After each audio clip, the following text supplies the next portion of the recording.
pues miren el peinado que me hice. Y para que vean que sí me lo hice yo, acá les va una toma de cuando me estaba peinando estas cositas de No acá. enseñar todo el rato. Puede que se vea chistosa, pero igual ganó.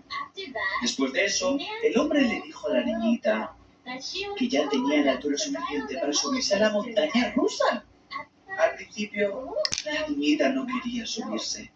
Era muy alto y daba mucho miedo. Pero el hombre le dijo que tener miedo podía ser divertido y que no sabemos de lo que somos capaces hasta que lo intentamos. Eso es verdad. La niñita decidió que podía ser valiente. Se subió a la atracción y porque su papá se lo había dicho. Díganme si quedó bien. Fatal. 75-820. A mí me gustó como... 75-820.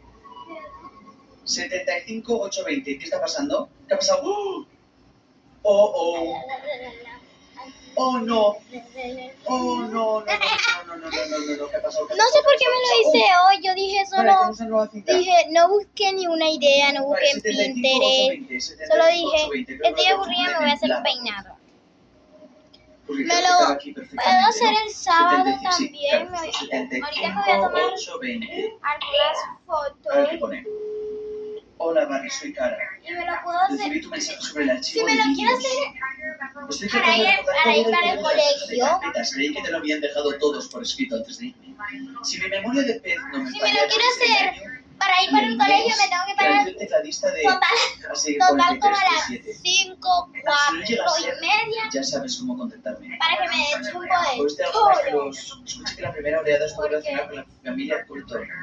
Pero quién sabe, deberíamos juntarnos a charlar cuando tengamos un rato. En fin, sigue divirtiéndote a lo grande, nos vemos.